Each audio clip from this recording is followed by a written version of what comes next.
श्री राधे राधे। भक्तों, भगवान की कथा कल्प वृक्ष होती है। कल्प वृक्ष कहने का तात्पर्य उस भगवान की कथा से, भक्त भगवंत चरित्र के श्रवण से जो भी आपको अपने जीवन के लिए ज्यादा उपयोगी चाहिए वो मिल जाता है। यहां तक कि भगवान की भक्ति मिल जाती, भगवान मिल जाते हैं। लेकिन जिनको संसार की चीज चाहिए उनको संसार की चीज भी मिलती है। कितने लोग हैं दुनिया में जो कथा कह करके ही अपना उदर पोषण करते हैं, भरण पोषण करते हैं, और कितने लोग ऐसे हैं जो कथा करा करके भरण पोषण अपना करते हैं। ये बात आपको शायद कम समझ में आएगी। कथा करके अर्थात कथा वाचन करने वाले अपने जीविकोपार्जन का साधन बना लेते हैं तो आप देखते ही हैं। लेकिन कथा कहलवाने वाले आयोजक लोग भी धन संपन्नता को प्राप्त होते हैं। ये वही लोग जानते हैं जो कथा का आयोजन करने वाले हैं। व्यक्ति विशेष जो अपना व्यक्तिगत कार्यक्रम करता है वो तो भगवत भक्ति, सद्गुण और संकटों से मुक्ति ये सब प्राप्त करता है। लेकिन जो सामुदायिक रूप से व्यवस्था करते हैं चंदा आदि के आधार पर, वे लोग उससे धनार्जन भी कर लेते हैं। और यदि कथा का वक्ता डोंगरे जी जैसा परम उदार, परोपकारी, परमार्थी हो तो वो तो सारा चढ़ावा भी दे देते हैं, तो आयोजक तो मालामाल हो जाता है। इसी कारण से भागलपुर के महिला संघ की जो आर्थिक स्थिति खराब हो गई थी, उस परिस्थिति से निपटने के लिए भीमसेन जी चोपड़ा ने मीरा बहन से कहा था कि तुम लोग पूज्य डोंगरे जी महाराज की भागवत कथा क्यों नहीं करवा लेती। यदि करवा लोगी तो अर्थ समस्या हल हो जाएगी, क्योंकि डोंगरे जी महाराज चढ़ावा लेते नहीं और कथा में उनके धनवान लोग चढ़ावा खूब देंगे, परमार्थ के लिए देते हैं। तो पहले तो इनको लगा कि ये कठिन काम है, लेकिन फिर आपस में चर्चा की कि किसी तरह से हो जाए तो हमको लक्ष्य की प्राप्ति हो जाएगी। देवचंदाबाई जो वहां की मुख्य थी संस्था की, संघ की, उनको कथा का विशाल आयोजन सर्वथा असंभव सा लग रहा था। पर बहन मीरा के मन में ये बात बैठ गई थी और उसका विश्वास था कि यदि परम पूज्य बाबा का शुभ आशीर्वाद मिल जाए, अर्थात राधा बाबा का आशीर्वाद मिल जाए, तो इस असंभव को भी संभव होने में देर नहीं लगेगी।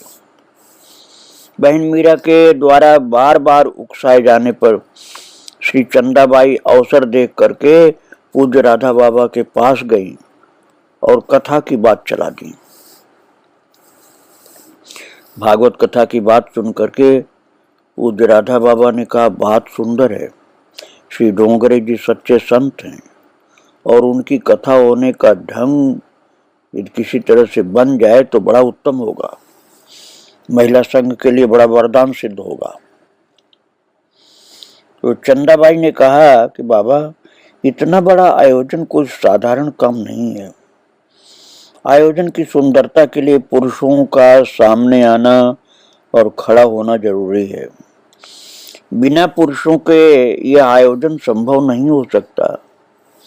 केवल महिलाएं कैसे कर पाएंगी? और सहयोगी रूप में कोई समझदार जिम्मेदार व्यक्ति हमारे पास भी नहीं है जिसका भरोसा हम करें। इसलिए आपके आशीर्वाद की आवश्यकता है। श्री चंदाबाई की निराशा भरी बात सुनकर पूज्य बाबा मुस्कुराए और वो मुस्कान साधारण नहीं थी भक्तों, बहुत सिद्ध अनुभवी पुरुष थे राधा बाबा। लोगों ने पूज्य बाबा को मुस्कुराते और हंसते हुए देखा है, पर ये मुस्कान कुछ विचित्रता लिए हुए थी। वो विचित्र रहस्य हम भक्तों इन सबके लिए समस्या थी, अगम्य था, समझ में नहीं आ रहा था। रहस्य भरी मुस्कान के साथ पूज्य बाबा ने कहा कि डोंगरे जी महाराज से मिल करके बात तो करो। और महाराज ये जो राधा बाबा ने कहा कि डोंगरे जी महाराज से मिलकर बात तो करो, बात करने में क्या लगता है तुम्हारा। तो ये चर्चा, ये बात फैलने लगी और कानों कान ये बात स्वजनों में फैलने लगी कि महिला संघ के लिए डोंगरे जी महाराज की भागवत कथा करवाने का विचार हो रहा है। और यत्र तत्र होने वाली चर्चा में भागलपुर का श्री महिला संघ विनोद का विषय बनने लगा। जो स्वजन मिलते हुए हतोत्साहित करते और समझाते हुए कहते, श्री डोंगरे जी महाराज की कथा करवा लेना, गुड्डा गुड़िया का खेल थोड़े है। लोगों से मिलने जुलने में पूरा पश्चिम एक कर देना पड़ता है, भाग दौड़ में एड़ी चोटी का पसीना बहने लगता है, अपने परायों का हाल बेहाल हो जाता है। आयोजक लोगों को पता होता है भक्तों कितना मेहनत करनी पड़ती है। अपने घर में पूरा पैसा हो तब भी मेहनत करनी पड़ती है, और पैसा इकट्ठा करना पड़े भक्तों से तब तो और कठिन काम।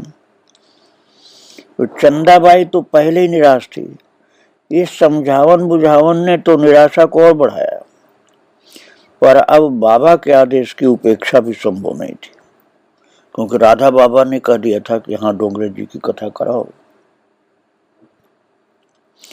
दूसरे दिन श्री चंदाबाई साहस करके बहन मीरा को साथ लेकर के पूज्य श्री डोंगरे जी महाराज के पास गई और प्रणाम करके पहले ही श्री महिला संघ का परिचय दिया और फिर संघ के सहायतार्थ कथा करने के लिए अनुरोध किया।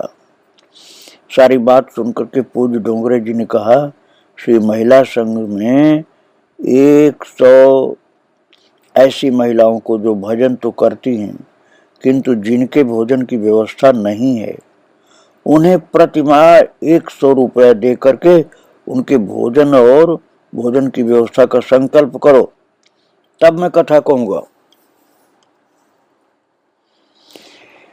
और आज के 6 माह बाद मेरी कथा पुष्कर राज में होगी, वहां आना और अपनी व्यवस्था बतलाना, तब मैं कथा का समय निश्चित करूंगा। ऐसा डोंगरे जी ने कहा भक्तों। और पूज्य श्री डोंगरे जी महाराज की शर्त सुन करके चंदाबाई चली आई। 100 माताओं के लिए प्रतिमाह 100 रुपया, इस प्रकार प्रत्येक माह 10,000 रुपए के व्यय का प्रबंध करना, यह उनकी सीमा से सर्वथा बाहर की बात थी भक्तों। ये आज की 10,000 रुपए की बात नहीं, उस समय 10,000 रुपए बहुत बड़ी चीज थी। ये चंदाबाई पुनः पूज्य बाबा से मिली तथा डोंगरे जी महाराज की शर्त बतलाई। श्री चंदाबाई के स्वर में निराशा का पुट ज्यादा था। बाई की बात सुनते ही पूज्य बाबा ने कहा, तुम ही सारे जगत का भरण पोषण करती हो क्या? जगत का भरण पोषण करने वाले भगवान विश्वम्भर स्वयं सारी व्यवस्था करेंगे, तुम हिम्मत क्यों तोड़ती हो? राधा बाबा के इन शब्दों से चंदाबाई के हृदय में आशा का संचार हुआ। अगले दिन ही एक आश्चर्य घटित हो गया। दूसरे दिन कथा आरंभ होने के पूर्व ही पूज्य डोंगरे जी महाराज ने श्री चंदाबाई को और आदरणीय श्री ललिता जी डालमिया को बुलवाया। उन दोनों के आ जाने पर ललिता जी के सामने चंदाबाई को महाराज 11,000 रुपए देते हुए उन्होंने कहा, एक माता जी के लिए ये धनराशि मैं दे रहा हूं, अब तुम 100 धनपतियों से 11,000 करके मांग लेना। श्री महिला संघ के लिए मेरी कथा 1 वर्ष बाद इन्हीं तिथियों में रहेगी। अगले वर्ष शिवरात्रि के दिन कथा की संपन्नता होगी। श्री चंदाबाई के आनंद की सीमा नहीं थी। कथा का निर्णय पुष्कर राज में होने वाला था, वो यही हो गया और माताओं के लिए 11,000 रुपए भी अभी मिल गए। श्री चंदाबाई ने कथा के निर्णय का समाचार पूज्य बाबा को बतलाया। इस समाचार को सुन करके पूज्य बाबा के अधरों पर पुनः एक बार वही रहस्य भरी मुस्कान छा गई। पूज्य श्री डोंगरे जी महाराज की कथा का निर्णय होते ही उस कथा को कलकत्ता नगरी में करवाने का निश्चय हुआ। इस निश्चय को कार्य रूप में परिणत करने के लिए बहन मीरा पर सारी जिम्मेदारी आ गई।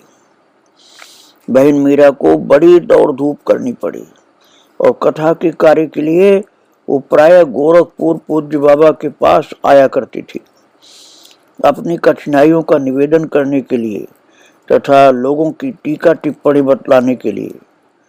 पर जब जब उसकी बात पूज्य बाबा से होती, उसका मन उल्लास के प्रकाश में उत्सर्ग और उल्लास के भावों से भर जाया करता था। निराशा और निरुत्साह की अंधियारी टिक नहीं पाती थी। एक बार पूज्य बाबा भिक्षा कर रहे थे, अर्थात भोजन प्रसाद पा रहे थे और श्री चोपड़ा जी पत्तल में भिक्षा परस रहे थे। आज पूज्य बाबा कुछ गंभीर थे। उसी समय उन्होंने पूछा, वो छोरी यहाँ बैठी थी न, कहाँ गई? श्री चोपड़ा जी ने कहा, ये बैठी तो है। श्री चोपड़ा जी के उत्तर को सुन करके और बहन मीरा की ओर देख करके पूज्य बाबा ने कहा, ये छोरी श्री महिला संघ को 25 लाख रुपया देने वाली है। श्री चोपड़ा जी ने व्यंग करते हुए कहा, ये सारी बिक जाएगी तब भी इतना रुपया इसे नहीं मिल पाएगा। महाराज, जब चोपड़ा जी ने कहा कि बिक जाएगा तब भी इतना रुपया नहीं मिल सकता है, तो कितना रिएक्शन उसका हुआ बाबा के ऊपर कि उसी के जैसे प्रतिक्रिया स्वरूप ही जोर से बोलते हुए कहने लगे, चोपड़ा खोपड़ा। जो बोले थे ना 25 लाख रुपया नहीं मिल पाएगा बिक जाए तब भी, तो बाबा ने डांट कर, चोपड़ा खोपड़ा, तेरी बुद्धि हमेशा उल्टी ही चलती है। मैं कह रहा हूं कि छोरी श्री महिला संघ को 25 लाख देगी और उस बात को समझता नहीं, तो कहता है कि इसको बेच दिया जाए तब भी नहीं मिलेगा। अब बाबा ने जब कड़ाई से कहा भक्तों, तो अब प्रतिवाद कौन करता? वातावरण में शांति व्याप्त हो गई। सभी मौन बैठे थे।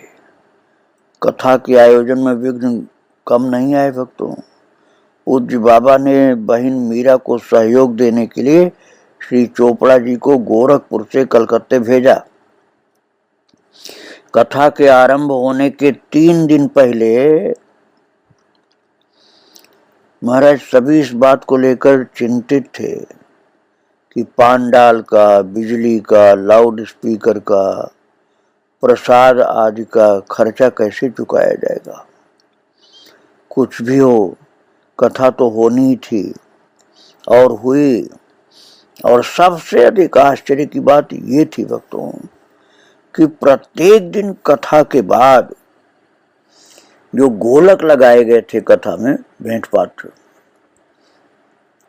उन सभी गोलकों में से रुपए इस तरह निकलते थे मानो प्रत्येक गोलक में भगवती लक्ष्मी द्रव्य के रूप में स्वयं प्रकट हो रही थी। देखिए, एक सिद्ध पुरुष राधा बाबा की बातें कितनी सत्य होने जा रही। रोजाना गोलक खोला जाता था और भरा हुआ, ऐसा लगता था जैसे भगवती लक्ष्मी द्रव्य के रूप में स्वयं प्रकट हो रही है एक एक गोलक में। और इससे भी बड़े आश्चर्य की बात यह है भक्तों कि कथा संपन्न हो जाने पर और भिन्न भिन्न सब खर्चों का हिसाब चुकता कर देने के बाद ठीक 25 लाख रुपए बचे। तो राधा बाबा ने कहा था कि छोरी 25 लाख रुपए देगी। महाराज 25 लाख रुपए सब खर्चा देने के बाद बच गया, न 1 रुपया कम न 1 रुपया अधिक। और यही तो पूज्य राधा बाबा ने कहा ही था। भक्तों, ये सारी कृपा जो संघ के ऊपर हुई उसका मुख्य कारण यही था कि रुक्मिणी बाई जैसी महान भक्ता उस संघ से जुड़ी हुई थी और उनकी भक्ति देख करके राधा बाबा का हृदय आशीर्वाद देता था और उनके वचन भगवान की इच्छा से ऐसे निकलते थे कि लोगों को आश्चर्य हो जाता था। जहाँ 1 पैसे का इंतजाम नहीं था वहाँ 25 लाख रुपए बाबा ने कह दिया छोरी देगी, और भेंट पात्रों से इतना निकला कि सब कुछ खर्चा चुकता कर देने के बाद 25 लाख रुपए ठीक ठीक बचे। तब बाबा के वचन को सत्य माना गया। किंतु आप ये मत समझिए कि सब कोई इसी श्रेणी के थे। रुक्मिणी बाई श्रेणी में नहीं थी जो पहले से विश्वास न करे। वो राधा बाबा के ऊपर पूरा विश्वास करती थी क्योंकि राधा बाबा को अपना भाई मानती थी। ये तो जानती थी कि वो सिद्ध पुरुष हैं, किंतु भाई के रूप में ही उनको देखती थी वो। और जिस पर इतने महान भगवत भक्त उच्च कोट के संत कृपालु होते हैं उसके ऊपर भगवान भी कृपा करते हैं। और रुक्मिणी बाई के ऊपर तो भगवान की विशेष कृपा तो बचपन से ही थी, क्योंकि रुक्मिणी बाई जन्म सिद्ध थी, प्रभु की भक्ति के लिए जन्म हुआ था। मैंने आपको बतलाया था कि यमुना जी के उस पार जब वो वृंदावन में रहती थी तो चमत्कार होते थे। और महाराज एक दबंग दुष्ट स्वभाव का व्यक्ति उनको परेशान करने के लिए गया था। पता नहीं कौन सी शक्ति उसकी बुद्धि को ठीक कर दी, वो भक्त हो गया। और इसी तरह से कुछ संभ्रांत महिलाओं के साथ वार्ता में निमग्न देख करके लगभग 20-25 व्यक्तियों को किसी दुर्वसंधि से उन्हें घेरते देखकर वे सब माताएं बहनें किस प्रेरणा से किसी प्रकार कुछ दूरी पर बंधी नौका में बैठ पाई और बिना किसी नाविक के बैठते बैठते दिए गए एक हल्के से धक्के से नाव महाराज इस पार आ लगी। ये तो कोई समझ ही नहीं पाया। भक्तों, जो रुक्मिणी बाई को समझने लग गई थी ना, ऐसी भक्त माताएं थी 20-25 होंगी कुल, और यमुना जी के उस पार थी। जैसे मैंने पहले आपको बतलाया था कि एक शरारती व्यक्ति गया था तो प्रभु ने रक्षा कर दी और सुधर भी गया बाद में। तो अब दूसरी घटना मैं आपको बता रहा हूँ कि 20-25 माताएं थी, तो वो सब जाकर के नाव में बैठ गई क्योंकि उनको दिखलाई पड़ा कि बहुत से बदमाश लोग इकट्ठे हो रहे हैं। और फिर वो किसी ने नाव का धक्का दिया और नाव महाराज बिना केवट के ही यमुना के इस पार आकर के वृंदावन की तरफ आ लगी। तो कोई समझ नहीं पाया कि किसने नाव को ढकेल करके उस पार से इस पार किया, लेकिन जिस प्रौढ़ा मारवाड़ी महिला ने बाई के पीछे खड़े एक सांवरे किशोर को मुस्कुराते हुए देखा था, वो बाई यही वृंदावन में श्री बिहारी जी के पीछे वाली गली में ही वास कर रही है। अब तो शायद हो सकता न हो भक्तों, लेकिन उस समय थी। न जाने ये बाई उस नटखट की क्या लगती है और वो नटखट क्यों इसके पीछे डोलता रहता है। ये जिस किसी के पीछे पड़ जाता है ना नटखट कृष्ण, तो कभी तो संसार कूप में पड़े हुए उस जीव को निकालने के लिए संत कृपा की डोर लटका देता है। पर ये रसिक शेखर किसी अत्यंत सुकोमल भीतर बाहर से सुंदर किसी किशोरी से एकांत में मिलने का मन बना लेता है तो उसके पथ को महाराज पिच्छल बना करके उसके पैर को रपटा कर कुएं में खींच कर भी अपनी बाहों में भर ही लेता है। और यही उसने नाथनगर में उसके घर के कुएं पर किया था। मैं आपको घटना पहले सुना चुका हूँ कि कुएं में गिरी हुई थी रुक्मिणीबाई और वहीं पर प्रभु ने उसको गोद में ले लिया था और वो कह रही थी कि बस यहीं पर हमारे युगल सरकार को भी भेज दो। ऐसे ठाकुर जी रुक्मिणीबाई के साथ लीला किया करते थे। और वो कोमल कितनी थी रुक्मिणीबाई कि इसका अनुमान भी एक प्रसंग से लग जाता है। एक बार वो अपनी एक अंतरंग सखी से कहने लगी, जब मैं बालिका थी ना तो मुझे ढेर सी तुलसी ठाकुर चेवार से एकत्रित करने के लिए कहा गया, तो मैं अपने कोमल हाथों और अपेक्षित कार्य की गुरुता को देखकर कुछ घबरा गई। तो न जाने कहां से छम छम करके आई हुई सजी धजी कई बालाओं ने मिलकर पल भर में मेरी डलिया तुलसी दल से भर दी। भक्तों, वो सजी धजी बालाएं कहां से आ गई? वो सब वास्तव में रुक्मिणीबाई की सखियां थी, भगवान के गोलोक से ही पधारी थी। और आश्रम में रसोई घर के बर्तनों को मांजने से हाथों में लगी कालिख देखकर एक बार एक सखी को दुख हुआ। तभी न जाने कहां से उन्हीं सखियों ने आकर के सारे पात्र मांज धो करके साफ कर दिए और रुक्मिणीबाई का हाथ भी साफ सुथरा कर दिया। ये कन्हैया जिसको अपना लेते हैं ना, ऐसी लीला करते रहते हैं, तो सदा याद कराते रहते हैं कि तू मेरी है, मेरी है, मेरी रहेगी, मेरी थी, मेरी है, मेरी रहेगी। और रुक्मिणीबाई के शैशव से लेकर पूर्णतः आश्वस्त होते तक मान मनुहार करके फुसलाने के लिए क्या क्या नहीं किया प्रभु ने।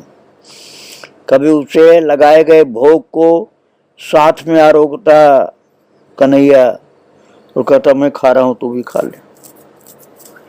और कभी आड़ में छिप करके इशारा करते, कभी लौकिक पति के रूप में श्री कृष्ण के श्रृंगार से सज्जित होकर कभी वो उतारे गए वस्त्रों को धोने के लिए ठाकुर जी आ जाते। ये आपको पहले बताई गई बातों को याद करा। कभी कुएं में अपने समर्थ सुरौल भुजाओं में भर करके प्रभु प्यार करते हैं। वहां तो कोई नहीं पहुंच सकता था, कुएं में ठाकुर जी पहुंच गए।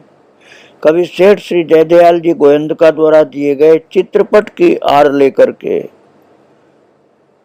उन्होंने महाराज लीलाएं की। भोली भाली सरल हृदय पूर्णतः कृष्ण के ही आश्रित थी। रात रात भर नाचती थी। उनका खाना पीना सोना लेटना आराम विश्राम ये भी तो नहीं रहा, लेकिन उनको कोई थकावट नहीं आती थी। साथ ही अपनी इस प्रेम लीला की गंध तो गोपाल जल्दी लगने नहीं देते, पता नहीं चलने देते हैं कि मैं साथ में हूं। कभी कभी पता चलता है, क्योंकि वो सिद्धहस्त खिलाड़ी हैं ना, वो कहाँ जल्दी से किसी को सब बात एक साथ मालूम होने देते हैं। बहुत मुश्किल से ही भक्त को धीरे धीरे सब बात मालूम होती है।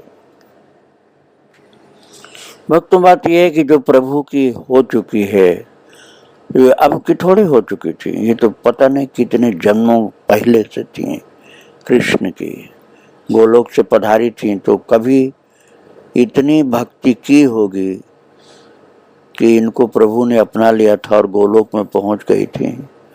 और अब उनकी जो इच्छा थी 3 महान संतों का दर्शन करने की, उसी कारण से तो आई थी पृथ्वी पर। पृथ्वी पर आई जरूर थी, लेकिन साथ साथ ठाकुर जी लीला करते रहते थे, संभालते रहते थे। और इसीलिए जो महिला संघ से जुड़ी थी उसका भी सब इंतजाम ठाकुर जी स्वयं या अपने संतों के द्वारा, पोद्दार जी के द्वारा, राधा बाबा के द्वारा कराते रहते थे। इनके विषय में आगे और आपको बताऊंगा। आज रुक्मिणी बाई माता को प्रणाम करके विराम दे रहा हूँ। श्री राधे राधे, जय श्री राधे राधे।